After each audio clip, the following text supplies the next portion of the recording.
Hi hello ನಮಸ್ಕಾರ, welcome to mechanical tech Kannada. Friends, ಇದು ಇವತ್ತು ನಾನೊಂದು ಮೋಡಿಫಿಕೇಶನ್ ವಿಡಿಯೋ ಮಾಡ್ತಾ ಇದ್ದೇನೆ. ಇದು ಟಿ ವಿ ಎಸ್ ರೇಡಿಯಾನ್ ಗಾಡಿ. ಇದಕ್ಕೆ ನಾರ್ಮಲ್ ಆಗಿ ಹ್ಯಾಂಡ್ಲ್ ಬರುವಂಥದ್ದು ಗಮನಿಸ್ತಾ ಇರ್ಬೋದು. ಈ ರೀತಿ ಹ್ಯಾಂಡ್ಲ್ ಬರ್ತದೆ.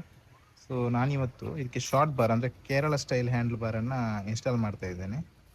ಸಿಂಪಲ್ ಸ್ಟೆಪ್ಸ್, ತುಂಬ ಏನು ಕಷ್ಟ ಇರೋದಿಲ್ಲ. ಚೇಂಜಸ್ ಹ್ಯಾಂಡ್ಲ್ ಮತ್ತು ಮಿರರ್ ಚೇಂಜ್ ಮಾಡಲಿಕ್ಕಿದೆ, ಅಂದರೆ ಸ್ಕ್ವೇರ್ ಮಿರರ್ ನೋಡ್ತಾ ಇರ್ಬೋದು. ಹ್ಯಾಂಡಲ್ ಈ ರೀತಿ ಬರ್ತದೆ.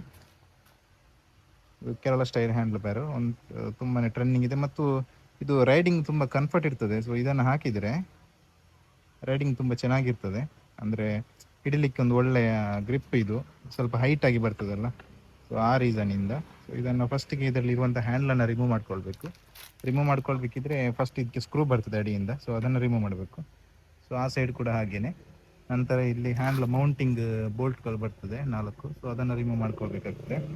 ರಿಮೂವ್ ಮಾಡಿ ನಂತರ ಈ ಹ್ಯಾಂಡ್ಲನ್ನು ಫಿಟ್ ಮಾಡುವಂಥದ್ದು. ಮತ್ತು ಇದಕ್ಕೆ ಏನಾದರೂ ಹೋಲ್ ಏನಾದರೂ ಅವಶ್ಯಕತೆ ಇದ್ದರೆ ತೆಗಿಬೇಕಾಗ್ತದೆ. ಅಂದರೆ ಇದರಲ್ಲಿ ಹೋಲ್ ಇರ್ತದೆ ನೋಡಿ, ಈ ಹೋಲ್ ಅದಕ್ಕೆ ಸೆಟ್ ಆಗೋದಿಲ್ಲ. ಸುಮ್ಮನೆ ಹೋಲ್ ಒಂದು ಕೊಟ್ಟಿರ್ತಾರೆ ಅಷ್ಟೇ.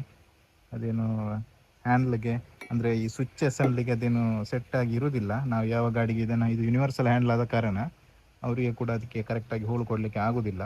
ಅಂದರೆ ಸ್ಪ್ಲೆಂಡರ್ ಇಂಥ 100cc ಗಾಡಿಗಳಿಗೆ ಮ್ಯಾಕ್ಸಿಮಮ್ ಇದನ್ನು ಹುಡುಗರು ಗಾಡಿ ತಗೊಂಡ್ರೆ ಫಸ್ಟ್ ಮಾಡೋ ಮೋಡಿಫಿಕೇಶನ್ ಅಂದರೆ ಇದೆ. ಸೊ ವಿಡಿಯೋನ ಸ್ಟಾರ್ಟ್ ಮಾಡೋಕ್ಕಿಂತ ಚಾನಲ್ಗೆ ನೀವು ಹೊಸಬರಾಗಿದ್ದರೆ ದಯವಿಟ್ಟು ಸಬ್ಸ್ಕ್ರೈಬ್ ಮಾಡ್ಕೊಳ್ಳಿ ಮತ್ತು ಬೆಲ್ ಐಕನ್ ಪ್ರೆಸ್ ಮಾಡಿ. ಇದರಿಂದ ನಾನು ಹಾಕೋ ವಿಡಿಯೋಗಳು ನಿಮಗೆ ನೋಟಿಫಿಕೇಶನ್ ಮುಖಾಂತರ ತಲುಪುತ್ತೆ. ಸೊ ಡೈರೆಕ್ಟಾಗಿ ಗೈಸ್, ಇಲ್ಲಿಯ ಸ್ವಿಚ್ ಅಸೆಂಬ್ಲಿ ತೆಗೆದೆ, ಆಕ್ಸಿಲೇಟರ್ ಅಸೆಂಬ್ಲಿಯನ್ನು ರಿಮೂವ್ ಮಾಡಿದೆ. ಮತ್ತು ಇಲ್ಲಿ ಟ್ಯಾಗ್ಸ್ ಇತ್ತು, ಸೊ ಅದನ್ನು ರಿಮೂವ್ ಮಾಡಿದ್ದೇನೆ. ಇದಾದಮೇಲೆ ಇಲ್ಲಿ ಕೂಡ ಅಷ್ಟೇ ಸ್ಕ್ರೂ ರಿಮೂವ್ ಮಾಡಿದ್ದೇನೆ. ಸೊ ಇನ್ನೊಂದು ಇಂಪಾರ್ಟೆಂಟ್ ಸ್ಟೆಪ್ಪನ್ನು ನೀವು ಗಮನಿಸಬೇಕು. ಇಲ್ಲೊಂದು ಗ್ರಿಪ್ ಬರ್ತದಲ್ಲ, ಸೊ ಇದನ್ನು ಅಷ್ಟು ಈಸಿಯಾಗಿ ರಿಮೂವ್ ಮಾಡಲಿಕ್ಕೆ ಆಗೋದಿಲ್ಲ.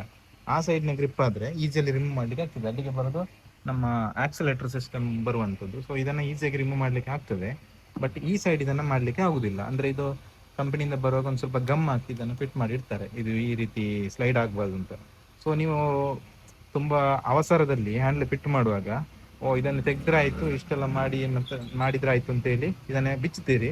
ಬಿಚ್ಚಾದ್ಮೇಲೆ ಇದನ್ನು ತೆಗಿಲಿಕ್ಕೆ ಆಗೋದಿಲ್ಲ, ಕಷ್ಟಪಡ್ತೀರಿ. ಅದಕ್ಕೆ ಈ ಹ್ಯಾಂಡ್ಲ್ ಮೌಂಟಿಂಗನ್ನು ಲೂಸ್ ಮಾಡೋ ಮುಂಚೆನೇ ಇದನ್ನು ತಗೊಳ್ಬೇಕು. ಅದಲ್ಲಿ ಹಿಡ್ಕೊಂಡಿದ್ರೆ ನಮ್ಗೆ ಇದನ್ನು ಎಳಿಲಿಕ್ಕೆ ಈಸಿ ಆಗ್ತದೆ. ಯಾವ ರೀತಿ ಬೇಕಾದ್ರೆ ಟ್ವಿಸ್ಟ್ ಎಲ್ಲ ಮಾಡ್ಬೋದು. ಸೊ ಅದಕ್ಕೆ ಫಸ್ಟಿಗೆ ಇದನ್ನು ರಿಮೂವ್ ಮಾಡ್ಕೊಳ್ಬೇಕಾಗ್ತದೆ, ನಂತರ ಹ್ಯಾಂಡ್ಲನ್ನು ತೆಗೆಯುವಂಥದ್ದು. ಗ್ರಿಪ್ಪನ್ನು ರಿಮೂವ್ ಮಾಡಿಕೊಂಡೆ. ಇದು ತುಂಬ ಏನು ಕಷ್ಟ ಇರಲಿಲ್ಲ. ಅಡ್ಜಸ್ಟಬಲ್ ಸ್ಪ್ಯಾನರ್ ಹಾಕಿ ಸ್ವಲ್ಪ ತಿರುಗಿಸಿದಾಗ ಬಂತು. ನಂತರ ಇಲ್ಲೊಂದು ನೋಡಿ, ಇಲ್ಲಿಗೆ ಸ್ವಿಚ್ ಅಸೆಂಬ್ಲಿ ಬರ್ತದಲ್ಲ, ಇಲ್ಲೊಂದು ಹೋಲ್ ಇದೆ ನೋಡಿ, ಇಲ್ಲೊಂದು ಹೋಲ್ ಬರ್ತದೆ, ಈ ಸೈಡ್ ಒಂದು ಹೋಲ್ ಬರ್ತದೆ. ಈ ಹೋಲನ್ನು ನಾವು ಹ್ಯಾಂಡ್ಲಿಗೆ ನಾವು ತಗೊಳ್ಳಿಲ್ಲ ಅಂತ ಹೇಳಿದ್ರೆ ಈ ಸ್ವಿಚ್ ಅನ್ನು ಇದಕ್ಕೆ ಕರೆಕ್ಟ್ ಆಗಿ ಸೆಟ್ ಮಾಡ್ಲಿಕ್ಕೆ ಆಗುದಿಲ್ಲ. ಸೆಟ್ ಮಾಡಿದ್ರು ಕೂಡ ಕೆಲವರು ಏನ್ ಮಾಡ್ತಾರೆ ಅಂತ ಹೇಳಿದ್ರೆ ಮೆಕ್ಯಾನಿಕ್ಸೇ ಮಾಡುದು ಈ ತಪ್ಪುಗಳನ್ನ. ಇದನ್ನು ಹೀಗೆ ಇಟ್ಟು ಟೈಟ್ ಮಾಡುವಂಥದ್ದು. ಆಗ ಇಲ್ಲೊಂದು ಸ್ವಲ್ಪ ಗ್ಯಾಪ್ ಬರ್ತದೆ ನೋಡಿ, ಇಲ್ಲೊಂದು ಲಾಕ್ಗೆ ಒಂದು ಸಿಸ್ಟಮ್ ಕೊಟ್ಟಿದ್ದಾರಲ್ಲ, ಸೊ ಅಲ್ಲಿ ಸ್ವಲ್ಪ ಗ್ಯಾಪ್ ಬರ್ತದೆ. ಸುಮ್ಮನೆ ಅವರ ಕೆಲಸ ಒಂದು ಆಗಿ ಹೋಗ್ಲಿ ಅಂತ ಇದನ್ನ ಹೀಗೆ ಇಟ್ಟು 2 ಸ್ಕ್ರೂಗಳನ್ನು ಹಾಕಿ ಟೈಟ್ ಮಾಡಿ ಕೊಡ್ತಾರೆ. ಅದಾದ್ಮೇಲೆ ಇದು ತಿರುಗಲಿಕ್ಕೆ ಸ್ಟಾರ್ಟ್ ಆಗ್ತದೆ. ಸ್ವಲ್ಪ ದಿನ ಟೈಟ್ ಇರ್ತದೆ, ಆಮೇಲೆ ತಿರುಗಲಿಕ್ಕೆ ಸ್ಟಾರ್ಟ್ ಆಗ್ತದೆ. ಸೊ ಅದು ಒಂದು ವಿಷಯ. ಆದರೆ ಇನ್ನು ಕೆಲವರು ಏನು ಮಾಡ್ತಾರೆ ಅಂತ ಹೇಳಿದ್ರೆ ಇದನ್ನು ತೆಗೆಯುವಂಥದ್ದು. ಇದರಲ್ಲಿ ಮೆಟಲ್ ಬಂದಿದೆ, ಕೆಲವರಲ್ಲಿ ಫೈಬರ್ ಬರ್ತದೆ. ಈ ರೀತಿಯ ಲಾಕ್ ಕುಟ್ಟಿ ಕಾಣ್ತದಲ್ಲ, ಅದು ಫೈಬರ್ ಬರ್ತದೆ. ಅದನ್ನು ಕಟ್ ಮಾಡಿ ತೆಗೆಯುವಂಥದ್ದು. ಅವರ ಕೆಲಸ ಈಸಿ ಆಗ್ತದೆ ಅಷ್ಟೇ. ಮತ್ತೆ ಇದು ಪರ್ಮನೆಂಟ್ ಹೀಗೆ ಆಗ್ತಾ ಇರ್ತದೆ. ಸಪೋಸ್ ಇದು ಈ ರೀತಿಯಾಗಿ ಆಗುವ ಮೂವ್ಮೆಂಟ್ ನಿಲ್ಬೇಕಿದ್ರೆ ಏನು ಮಾಡುದು ಅಂದ್ರೆ ಈ ಸ್ವಿಚ್ ಅಸೆಂಬ್ಲಿನೇ ಚೇಂಜ್ ಮಾಡಬೇಕಾಗ್ತದೆ. ಸೊ ಈ ಸಣ್ಣ ಒಂದು ಮಿಸ್ಟೇಕ್ ಇಂದ ಅಷ್ಟೆಲ್ಲ ಎಫೆಕ್ಟ್ ಆಗ್ತದೆ. ಸೊ ಅದಕ್ಕೆ ಈ ಹೋಲ್ ತಗೊಳ್ಳೋದು ಒಳ್ಳೇದು ಅಂತ ನನ್ನ ಅನಿಸಿಕೆ. ಹ್ಯಾಂಡ್ಲನ್ನು ಫಿಟ್ ಮಾಡುವಾಗ ನಾನು ಮ್ಯಾಕ್ಸಿಮಮ್ ಇಷ್ಟರವರೆಗೆ ಯಾರಿಗೂ ಕೂಡ ಅದನ್ನು ತೆಗೆದು ಮಾಡಿ ಕೊಡಲಿಲ್ಲ, ಎಲ್ಲ ಹೋಲ್ ಮಾಡಿ ಕೊಟ್ಟದ್ದು. ಅದಕ್ಕೋಸ್ಕರ ನಮ್ಮನ್ನು ಹುಡುಕಿಕೊಂಡು ಕಸ್ಟಮರ್ ಬರ್ತಾರೆ. ಫಸ್ಟಿಗೆ ನೋಡಿ, ಇದು ಲೆವೆಲ್ ಕರೆಕ್ಟಾಗಿ ನೋಡಿಕೊಂಡು ಕರೆಕ್ಟಾಗಿ ಮೇಲಿನ ಪೋರ್ಷನ್ಗೆ ಆ ಹೋಲ್ ಬರುವಂಥದ್ದು. ಸೊ ಇಲ್ಲಿ ಕೂಡ ನಾನು ಮಾರ್ಕ್ ಮಾಡಿಕೊಂಡು ನಂತರ ಹೋಲ್ ಮಾಡಿಕೊಳ್ತೇನೆ 2 ಕಡೆ ಕೂಡ.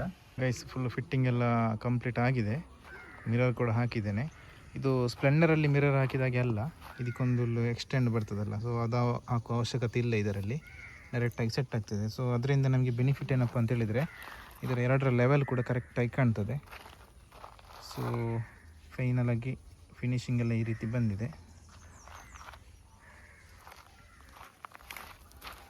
ಫ್ರಂಟಿಂದ ಲುಕ್ ಈ ರೀತಿ ಕಾಣಿಸ್ತಾ ಇದೆ.